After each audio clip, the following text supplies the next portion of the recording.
Hola, les saluda por aquí Ana Salcedo y el día de hoy vengo a compartirles y leerles un ensayo incómodo que escribí porque ya saben, a mí me gusta ser una mujer que incomoda y si no lo sabían, ahora ya lo saben.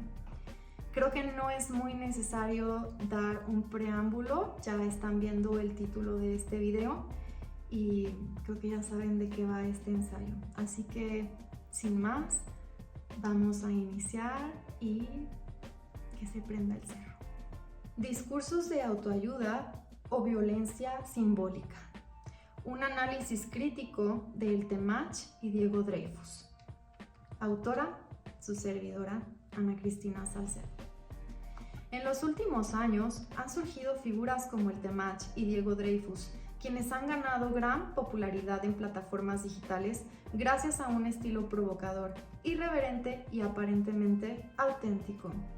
Ambos se presentan como guías o mentores de vida, pero es importante subrayar que no cuentan con una formación profesional sólida en psicología, pedagogía ni ciencias sociales, lo cual no es un detalle menor, ya que hablar de relaciones humanas, autoestima y dinámicas de pareja sin preparación académica puede derivar en mensajes dañinos y carentes de responsabilidad ética. El atractivo de sus discursos radica en que apelan a las llamadas verdades incómodas, frases cortantes y un lenguaje directo que se anuncia como un acto de honestidad brutal. Sin embargo, detrás de esa fachada se esconden ideas que reproducen machismo, misoginia y violencia simbólica, disfrazadas de consejos de superación personal. Lo que comienza como entretenimiento o motivación termina normalizando la cosificación y el desprecio hacia la vulnerabilidad. El peligro de estos mensajes no radica solo en su contenido explícito, sino en su capacidad de influir en miles de hombres que buscan referentes. Cuando se transmiten ideas que ridiculizan la empatía, que presentan a la mujer como amenaza u objeto y que promueven relaciones de poder desbalanceadas, se generan patrones culturales que alimentan la violencia de género. Por ello, analizar críticamente el impacto de figuras como El Temach y Diego Dreyfus no es un simple ejercicio intelectual, sino una necesidad urgente para alertar a las mujeres y a la sociedad sobre la normalización del machismo en espacios digitales que aparentan ser inofensivos. Machismo y misoginia, aclarando conceptos. Para comprender la peligrosidad de los discursos de figuras públicas que refuerzan roles de género rígidos, es necesario detenernos a explicar de manera sencilla qué significan los conceptos machismo y misoginia, ya que ambos suelen usarse sin claridad y muchas veces se reducen a caricaturas o estereotipos superficiales. El machismo no se limita a la desvalorización evidente de la mujer o a la división doméstica tradicional donde el hombre trabaja y la mujer se queda en casa. En realidad, el machismo es un sistema de creencias y prácticas sociales profundamente arraigadas que otorga privilegios a los hombres y limita a las mujeres en diversos ámbitos de la vida. En una forma de organización cultural que dicta lo que cada género debe hacer. Por ejemplo, el hombre debe ser fuerte, proveedor y dominante. La mujer debe ser sumisa, cuidadora y dependiente, como explica Lagarde. Este sistema crea cautiverios simbólicos que restringen la libertad de las mujeres, pero también impone mandatos dañinos para los hombres, como la prohibición de expresar vulnerabilidad o pedir ayuda. Por su parte, la misoginia va más allá. No es solo la práctica cultural de otorgar privilegios, sino una actitud de rechazo, desprecio o incluso odio hacia las mujeres por el simple hecho de serlos. Kate Manet, filósofa y feminista, señala que la misoginia funciona como un sistema de control que castiga a las mujeres que no cumplen con el rol que el machismo les asigna y premia a las que se ajustan a ese molde. Así, cuando una mujer busca autonomía, exige respeto o contradice al hombre, la misoginia se manifiesta en insultos, violencia simbólica o incluso física. Ambos conceptos están estrechamente relacionados. El machismo establece las reglas del juego y la misoginia se activa como el mecanismo disciplinario que asegura que esas reglas se cumplan. Por ejemplo, cuando un discurso afirma que las mujeres valen menos si tienen múltiples parejas sexuales, se está reproduciendo el machismo. Y cuando a una mujer se le insulta, humilla o agrede por ejercer libremente su sexualidad, ahí opera la misoginia.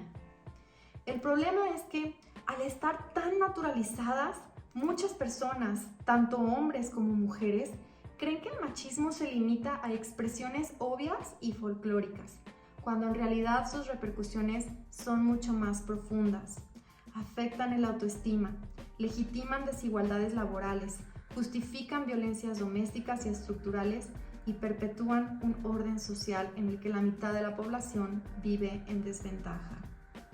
Por eso, cuando influencers como el Temach o Diego Dreyfus difunden mensajes que cosifican a las mujeres, que promueven dinámicas de control o que ridiculizan la empatía, lo que hacen es alimentar este sistema. Puede parecer simple entretenimiento o consejos de vida, pero en el fondo refuerzan creencias machistas y actitudes misóginas que ya están instaladas en nuestra cultura y que siguen teniendo consecuencias devastadoras en la vida de miles de mujeres. Cosificación, control y negación del feminismo. Un rasgo común en los discursos de estas figuras es que, aunque aseguran no querer cosificar a las mujeres, terminan reproduciendo roles rígidos de género y justificando dinámicas de control disfrazadas de autenticidad o congruencia. Estos mensajes, presentados como un supuesto despertar de conciencia, en realidad refuerzan la lógica de que las mujeres tienen una función predeterminada en la vida de los hombres y viceversa. En una entrevista para La Saga con Adela Micha, el Temach ejemplificó esta postura al citar una idea azteca, según en la cual el hombre es el guerrero y la mujer es la bruja. Él protege el mundo físico y ella el espiritual y emocional, y lo presenta como un equilibrio natural.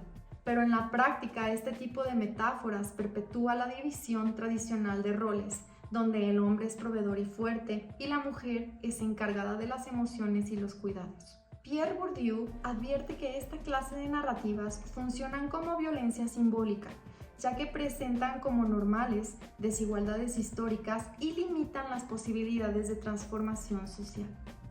Otro ejemplo central de este tipo de discursos es la negación de la vigencia del feminismo. En esa misma entrevista, el Temach afirmó que el feminismo ya no es necesario porque las mujeres ya tienen los mismos derechos que los hombres. Este argumento, repetido con frecuencia en espacios de opinión pública, es engañoso. Si bien es cierto que en muchos países la ley reconoce formalmente la igualdad, en la práctica persisten brechas profundas en salarios, acceso a puestos de poder, seguridad y representación social. Según datos de la ONU, las mujeres en América Latina ganan en promedio un 20% menos que los hombres por el mismo trabajo. Y en países como México, los feminicidios siguen siendo una de las expresiones más brutales de la desigualdad estructural. Minimizar estas realidades bajo la idea de que ya hay igualdad tiene dos efectos nocivos. Invisibiliza las luchas históricas que han permitido avances en derechos y responsabiliza a las mujeres de los problemas emocionales y sociales de los hombres. Gabor Mate advierte que este tipo de desplazamiento de culpas bloquea la capacidad de las personas para asumir responsabilidad sobre sus propios malestares y fomenta dinámicas relacionales basadas en la desconexión y la violencia emocional. En conjunto, estos discursos construyen un marco donde los hombres aparecen como víctimas de un sistema que los obliga a ser proveedores, mientras que las mujeres son vistas como responsables de preservar la estabilidad emocional y sexual de las relaciones. Al negar la importancia del feminismo y naturalizar los roles de género, se obstaculiza el avance hacia vínculos más igualitarios y se refuerza, aunque sea de manera encubierta, una estructura de poder desigual que sostiene la cosificación y el control sobre la mujer. Los discursos que promueven estas figuras no se limitan a comentarios aislados. Tienen un impacto profundo en la manera en que los hombres y mujeres entienden sus vínculos afectivos y su relación consigo mismos. presentar a las mujeres como amenazas o trofeos y a los hombres como dominadores naturales no solo perpetúa un modelo machista, sino que provoca daños emocionales y sociales de largo alcance. Daños emocionales y sociales.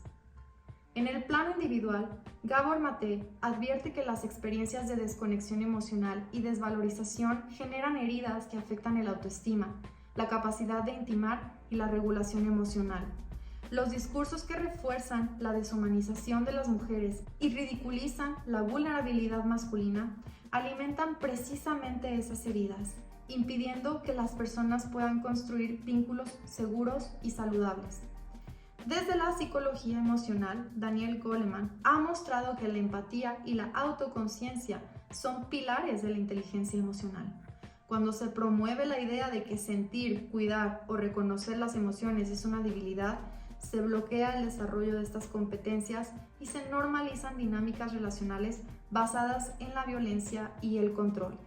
En un plano social, Judith Butler señala que los discursos de género no son neutrales, sino que constituyen realidades, producen normas y condicionan lo que se percibe como posible.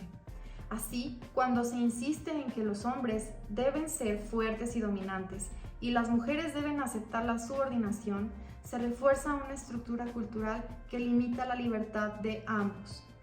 Marcela Lagarde advierte que este tipo de violencia simbólica sostiene la desigualdad estructural entre hombres y mujeres, pues legitima conductas abusivas como si fueran parte natural de la vida cotidiana. Por lo tanto, los daños de estos discursos no solo recaen en las mujeres que los escuchan, sino también en los hombres que lo internalizan y en la sociedad que lo normaliza. La consecuencia es una cultura emocionalmente empobrecida, con relaciones atravesadas por la desconfianza, la desvalorización y la violencia, donde la posibilidad de construir vínculos equitativos y respetuosos se ve cada vez más limitada. El espejismo de la autoayuda. Otro aspecto alarmante de este tipo de discursos es que se presentan como coaching o filosofía de vida o incluso como un acompañamiento emocional para los hombres, cuando en realidad carecen de respaldo psicológico, ético y científico. Se arrogan la autoridad de orientar sobre temas tan complejos como el amor, el autoestima, el trauma o la salud mental, reduciéndolos a frases simplistas y recetas universales que poco tienen que ver con el rigor de la psicología clínica o de las ciencias sociales. Este fenómeno se inserta en lo que varios autores denominan la industria de la autoayuda, caracterizada por ofrecer soluciones rápidas y accesibles a problemas existenciales profundos.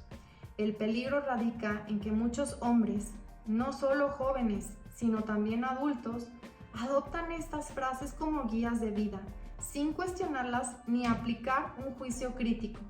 La repetición constante de estas verdades puede tener un efecto similar al de un adoctrinamiento, ya que no se fomenta el discernimiento, sino la obediencia a un marco ideológico disfrazado de consejo motivacional.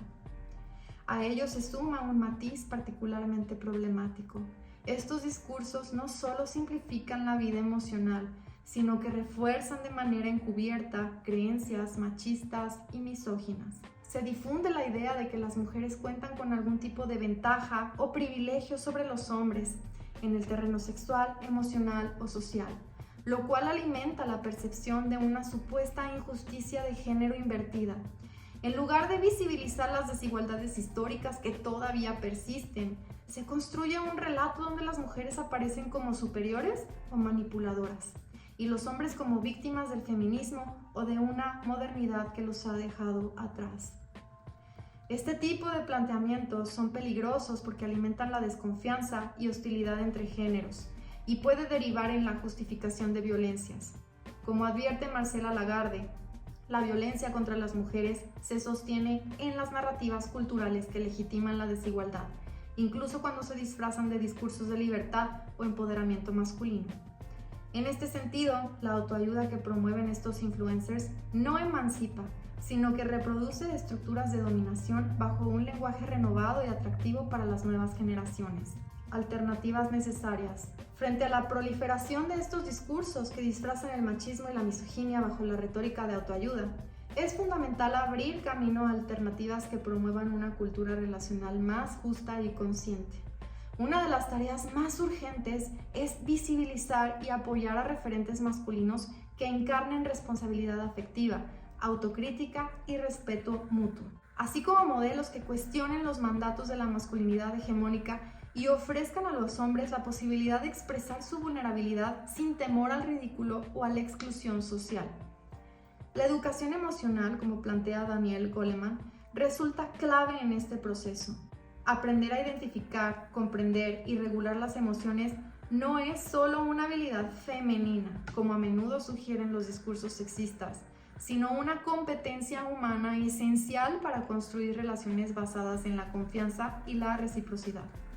Integrar la educación emocional en la vida cotidiana, desde la infancia hasta la adultez, permitiría prevenir muchas de las dinámicas violentas que hoy se naturalizan en nombre de la fortaleza masculina.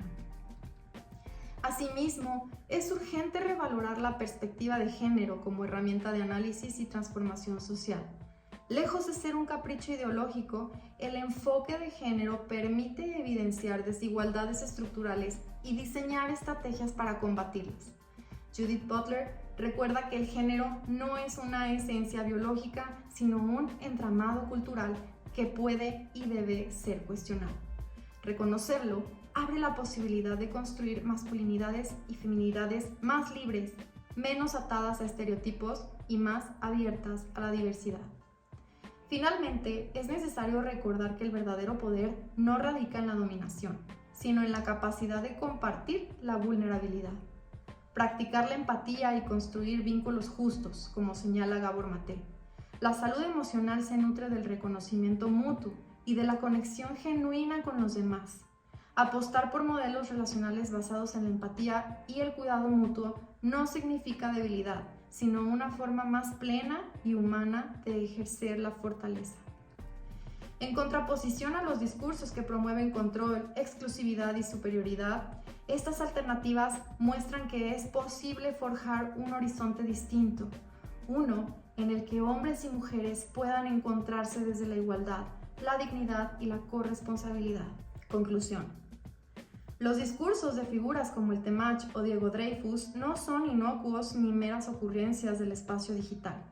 Aunque se presentan como propuestas de crecimiento personal, en realidad funcionan como un espejismo de autoayuda que simplifica problemas complejos, refuerza estereotipos de género y reproduce de manera encubierta el machismo y la misoginia, bajo el disfraz de la autenticidad o la congruencia. Estos mensajes terminan responsabilizando a las mujeres de los malestares masculinos y negando la vigencia del feminismo. A pesar de que las desigualdades estructurales siguen siendo una realidad tangible en nuestras sociedades. La peligrosidad de estos discursos radica en su capacidad de llegar a millones de personas, especialmente hombres que buscan referentes y guía emocional. Al normalizar la cosificación, al justificar el control y al minimizar violencias como lo son los feminicidios, abren la puerta a que creencias nocivas se naturalicen, como sentido común, dificultando la construcción de relaciones equitativas y afectivamente sanas. Frente a ello, resulta urgente apostar por alternativas distintas como referentes masculinos que promuevan la responsabilidad afectiva, la autocrítica y el respeto mutuo. Una educación emocional que permita reconocer y gestionar las emociones sin temor ni vergüenza. Y una perspectiva de género que visibilice y combata las desigualdades históricas. Solo así será posible desmontar las narrativas que disfrazan la dominación como consejo de vida y abrir paso a un horizonte donde hombres y mujeres puedan relacionarse desde la igualdad, la dignidad y la empatía. El verdadero poder no está en la superioridad ni en el control, sino en la capacidad de reconocer nuestra vulnerabilidad compartida. En tiempos donde proliferan discursos que dividen y desinforman, elegir referentes que construyan en lugar de destruir es, más que un acto de reflexión, una responsabilidad ética con nosotros mismos y con las futuras generaciones. Muchas gracias por quedarte y escuchar este ensayo. No es un video de YouTube hablando de un tema, es una lectura de un ensayo. y te dejo toda la bibliografía aquí en la cajita de información. Gracias, sé que es un tema controversial, polémico, incómodo, pero muy necesario de hablarse. Nos vemos en un próximo video.